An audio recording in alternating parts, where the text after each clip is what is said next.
Olá, tudo bem? Dando continuidade então ao nosso estudo do livro Autodescobrimento, uma busca interior, de Divaldo Franco, pelo espírito Joana de Ângeles, hoje nós vamos estudar o capítulo 2. Já concluímos o capítulo 1 e hoje nós vamos estudar o capítulo 2, que a benfeitora nos convida a pensar: equipamentos existenciais. E nesse capítulo é dividido em 4 itens. O primeiro, o pensamento; o segundo, conflitos e doenças; o terceiro, distonias e suas consequências; e o quarto, o ser emocional.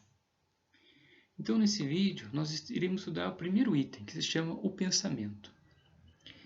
E de início, nós vemos um conceito de pensamento que os psicólogos orgânicos nos trazem, que é pensamento igual a exteriorização do cérebro.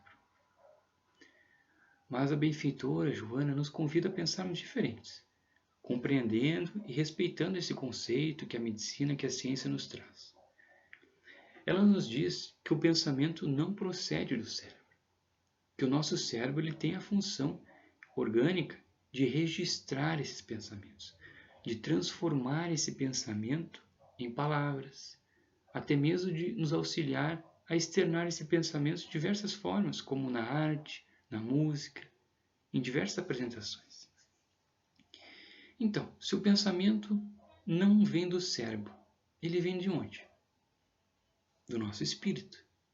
O nosso pensamento, sim, se utiliza do cérebro para nos comunicar, para exteriorizar as nossas ideias. E um estudo feito, se estabeleceu uma linha de progressão, da qual cada fase da nossa vida, os nossos pensamentos são expressados de forma diferente. Na primeira fase, a linguagem se apresenta de uma forma instintiva e sensorial.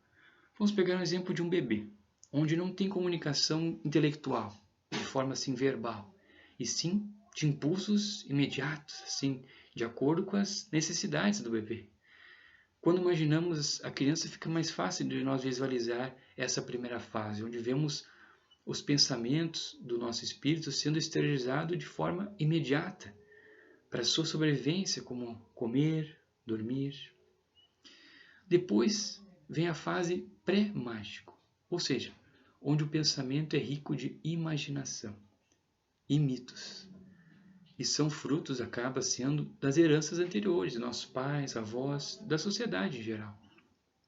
E isso acaba influenciando, muitas vezes, o medo, gerando também aflições, o equilíbrio, o prazer.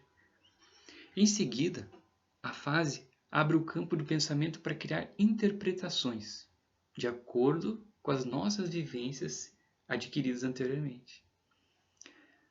Na fase seguinte, a benfeitora nos diz que é denominado egocentrismo, onde tem o pensamento a ambição de ser o centro principal.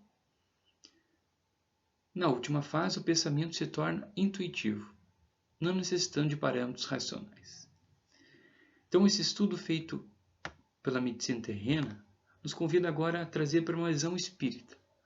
Nós vemos que a nossa mente plasma no cérebro e as nossas ideias, os nossos pensamentos, através das nossas reencarnações, nossas diversas experiências, fazendo que a gente evolua de simples e ignorante e desenvolvendo as nossas potencialidades, as nossas conquistas.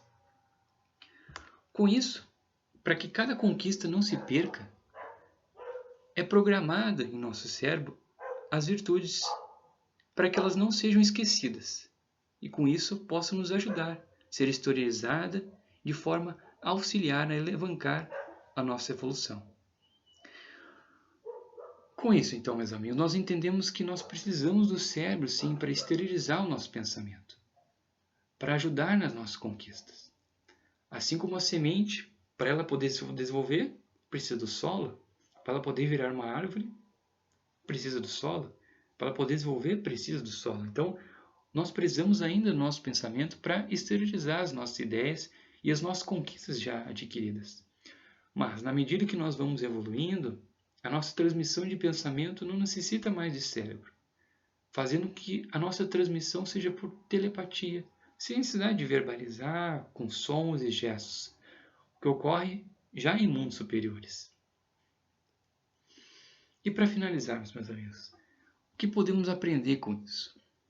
Qual que é a importância do pensamento para que a gente possa evoluir? O que a benfeitora quer nos trazer? O que eu tenho que fazer com o meu pensamento, se ele é constante? Ela nos convida, então, a duas coisas: disciplinar e edificar. O que seria isso? Disciplinar os nossos pensamentos. Quando eu penso, por exemplo, em disciplina, vem algo que eu tenho que fazer constantemente, ter uma repetição, um comprometimento. Quando, por exemplo, vamos pegar o exemplo do pensamento da raiva. Por algum motivo, nós ficamos com raiva de alguém por uma situação. E isso acaba vindo em nós de uma forma tão rápida, sem nos darmos conta, de acordo com a nossa evolução, né? Mas aí entra o que a Joana vem nos convidar. Identificar esse pensamento. Veio um intruso em nós. Conseguir controlar, edificar, mudar. Mas como que eu faço isso? Agindo, pensando de forma contrária a isso. O oposto daquele sentimento. Por exemplo, a prece. A prece é um mecanismo valioso para a gente educar os nossos pensamentos. A prece, além de a gente pedir, agradecer e louvar, é uma forma de nós educarmos os nossos desejos e cada vez mais se autoconhecer. Então o convite é esse, nós disciplinar, ou seja, com recurso, por exemplo, da prece, mudar o pensamento ruim para um pensamento bom e edificar. Leitura, palestras, livros, recursos que nos harmonizem e fazem nós pensar durante o nosso dia a dia em palavras que ouvi no livro, palavras que ouvi numa palestra. Nós estamos em constante pensamento, nós estamos em constante evolução. E se durante o dia nós optarmos em escolher pensamentos bons, melhor vai ser para nós. Para isso existem esses recursos que a espiritualidade nos proporciona, para mantermos nosso pensamento em harmonia e assim nos ajudar na nossa evolução. É isso então, muito obrigado pela atenção e nos vemos então no próximo vídeo com o outro item que iremos abordar.